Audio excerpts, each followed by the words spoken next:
Assalamualaikum warahmatullahi wabarakatuh. Ya, selamat siang rekan-rekan media yang saya hormati dan cintai, segenap tim lawyer Nyai, Mas Asgar, Mas Ri, tim psikologi Nyai, Ibu Citra, Pak Dokter Diki, dan juga tim pengawalan Nyai, Ketua Umum SKN, Bang Latif, dan semua teman-teman yang ada di sini. Saya ucapkan banyak terima kasih atas kehadirannya. Silakan jika ada pertanyaan. Mungkin sidang hari ini seperti apa?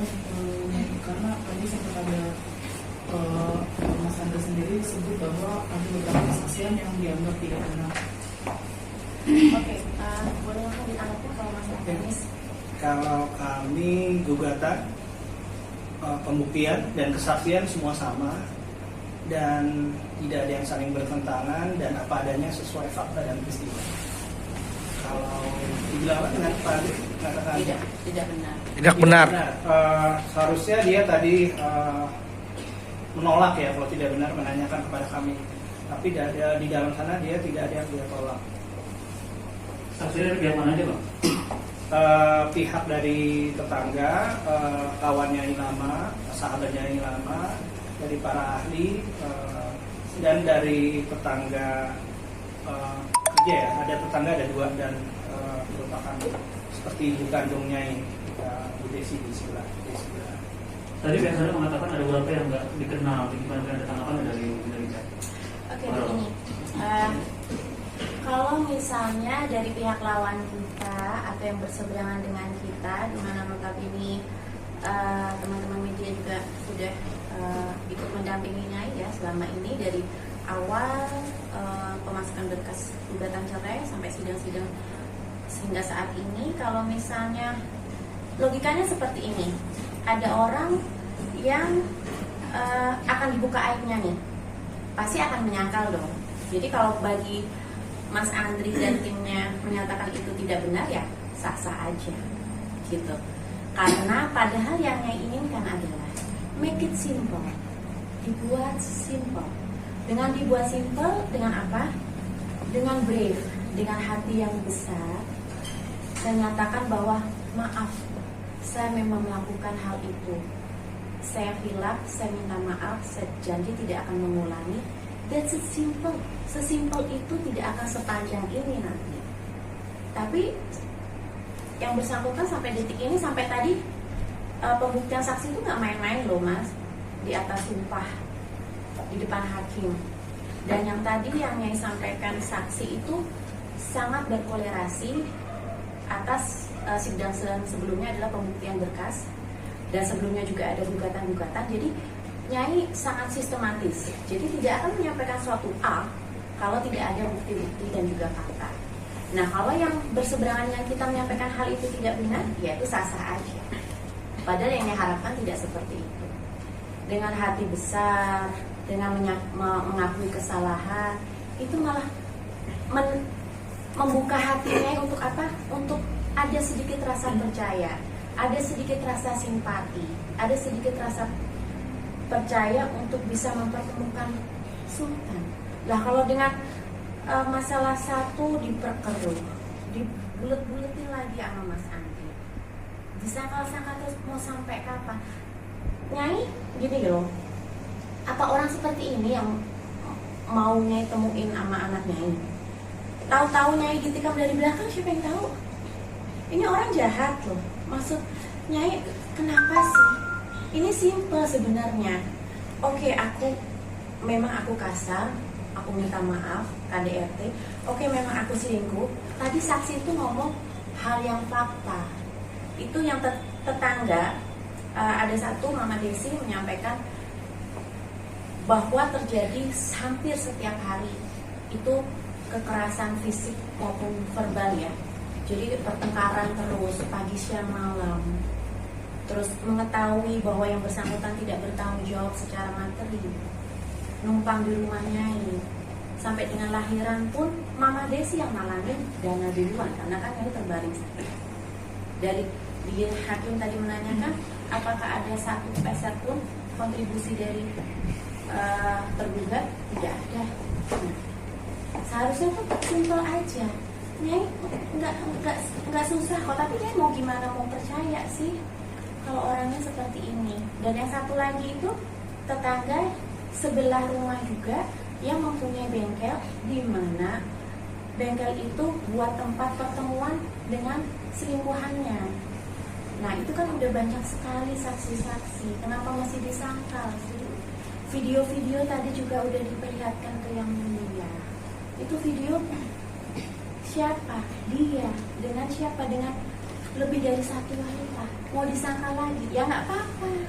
Tapi itu malah membuka hati Nyai. Oh seperti ini. Sejauh ini toh.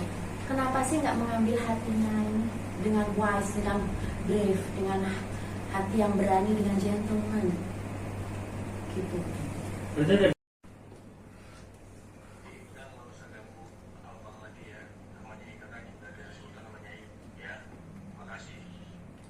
ini salah satu karena beberapa kali ketahuan selingkuh, ini pas one day ketahuan selingkuh yang sangat besar. Abis itu dia ngirim ini di depan Nyai, menyampaikan kepada orang bersangkutan jangan ganggu abang lagi karena abang udah punya Nyai sama Sultan. Tapi ternyata ini cuma kamuflase. Setelah itu dia mendatangi bengkel salah satu saksi kami tadi yang ada di samping rumah Nyai, bengkelnya. Amat sangat miris, dia bawain motor perempuan itu ke bengkel itu. Nah, ditanyain sama si owner bengkel, bang itu siapa? Customer. Terus ketika liatin, ini orangnya bukan? Iya, itu orangnya. Nah, berarti ya gimana ya hatinya itu kayak tercabik-cabik luar biasa. Itu berarti 3 hari habis Nyai lahiran bisa berbuat seperti itu. Padahal Nyai pikir dengan Mas Andri melihat secara langsung 12 jamnya kontraksi, mungkin itu membukakan mata dia. Oh iya, kasihannya istri. Ternyata enggak. Mungkin dari ke-6 anaknya Mas Andri udah biasa melihat seorang wanita mengalami kesakitan, udah biasa. Nah, ternyata begitu juga perlakuannya terhadap Nyai. Nah, kalau Nyai itu udah gak bisa ditolerir gitu. Dan jadi tadi saksi-saksi itu menyatakan bahwa melihat, mendengar Mas Andri selingkuh, melihat, mendengar, apalagi Mama Desi setiap hari pertengkaran, Mas Andri maki-maki Nyai, amat sangat rendah ya maki-makinya seperti itu. Ini tadi sempat ada pertanyaan di dalam sidang ya soal mungkin nggak akan menggunakan narkoba lagi. Mungkin seperti apa nih? Oke, langsung dijawab sama tim ahli ya, Pak Dokter Diki merupakan dokter pribadi saya.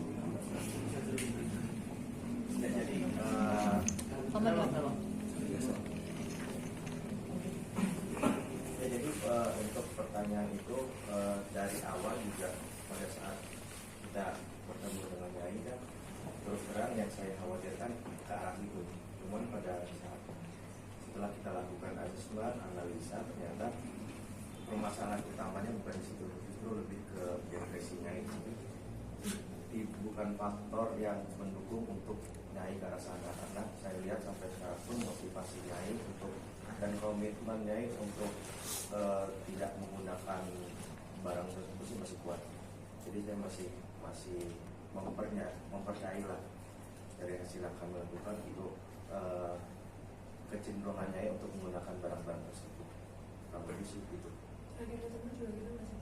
Terakhir ketemu kita saya tes juga, tes urinnya semuanya negatif dan negatifnya bersih dengan jelas hasilnya. Merasa difitnah nggak sih Nyai dengan statement Mas Andri sendiri seperti itu? Oke. Semakin Mas Andri membuat sesuatu fitnah atau mendiskreditkan Nyai, itu malah tambah bersyukur loh. Bersyukur ya Allah, terima kasih setelah bukakan mata Nyai. Laki-laki yang selama ini Nyai pertahanin, Nyai sayangin, sampai Nyai tutupin semua harga dirinya di depan keluarga sebelumnya ya. Nyai baru ngomong 9 bulan setelah pernikahan. Sebelumnya Nyai gelar semua hiruk pikuk resepsi dan lain sebagainya itu. Mana ada si wanita yang mau berkorban luar biasa secara materi kalau nggak begitu sayangnya sama laki-laki itu, begitu respect, Nyai tutupin semuanya.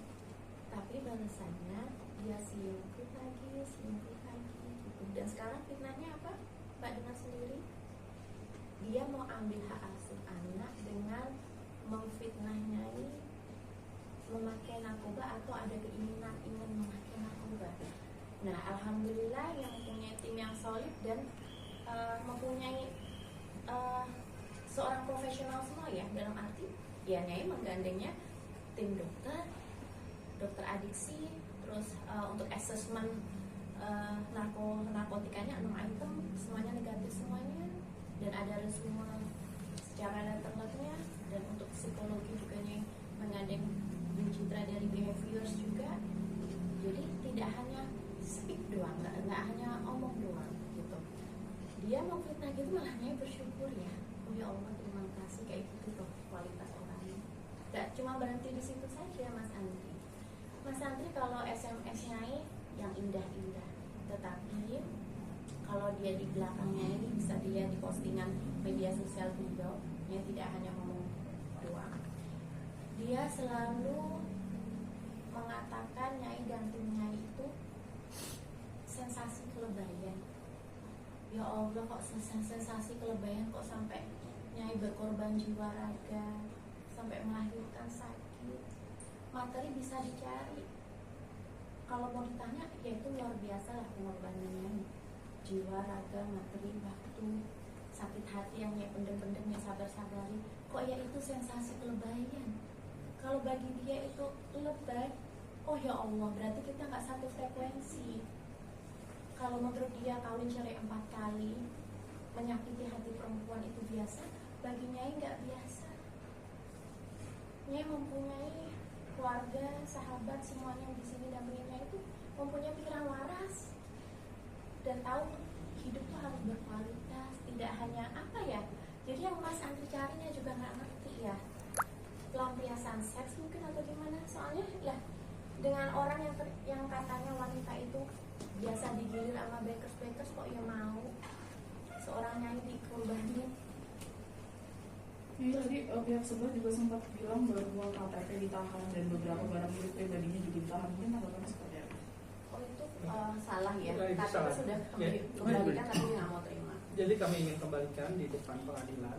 Kemarin minggu lalu. Minggu lalu itu, tapi mungkin pihak penasihat hukumnya ketika ada Pak Andri aja. Tapi ketika tadi tidak mau. Kami tidak mau, sebenarnya Nyai tidak mau bertemu lagi. Jadi lebih baik diserahkan di pengadilan dan agar tidak menjadi fitnah kita serahkan di situ. Tapi tadi belum sempat diminta lagi. Kenapa nih mungkin mau untuk menjaga jarak dengan jasa mungkin? Sebentar ya. Nyai agak sampaikan lagi yang tadi yang terputus tadi, maaf. Selain dia menghina Nyai di media sosial dia juga melakukan propaganda. Dan Nyai tidak hanya bicara, dia membuat akun-akun fiktif di YouTube. Ada namanya bunga-bunga, ada yang namanya siapa-siapa. Ketika Nyai cek email, Nyai kan punya tim ya, semua itemnya punya tim. Emailnya sama dengan handphone yang pernah Nyai beli. Nyai nggak nuduh ya. Ya sekarang kita main logika saja. Ini terakhir dari saya, kenapa memilih untuk tidak boleh mempertemukan anak dengan pihak sebelah? Oh ya, sebelumnya berbicara mungkin bisa dari tim psikologi menyampaikan. Ya. Jadi kalau dari sesi konselingnya kan memang kalau sebelumnya saya sudah pernah cerita juga kalau awal datang tuh memang kan dalam kondisi depresi ya, kondisi depresi terus takut nyainya gitu. Dari sesi konseling ya trauma, dan dari sesi konseling juga jadi pernah berantem di depan anak. Secara tumbuh kembang tuh kurang nggak baik lah berantem di depan terus ada kekerasan fisik ke ibunya, dan itu bikin ibunya jadinya trauma pastinya, dan jadi takut dong kalau si bapak pegang anaknya. Itu sih yang paling mendasar. Terakhir mungkin agenda selanjutnya Agenda selanjutnya adalah pembuktian di pihak Andri dan habis itu kesaksian. Mungkin kami akan mengirimkan lagi pembuktian jika diinginkan oleh majelis, seperti kami sudah ada tentu sebagai hormat dengan tim ahli kami. Cuman Pak Andri ingin memaksakan bahwa masa lalunya itu ketika kami pun punya tes asesmen dari BNN yang menyatakan Nyai itu bukan pemakai berat atau pecandu yang terus menerus konsisten, tapi Nyai itu cuma sebagai Rekreasional. rekreasional.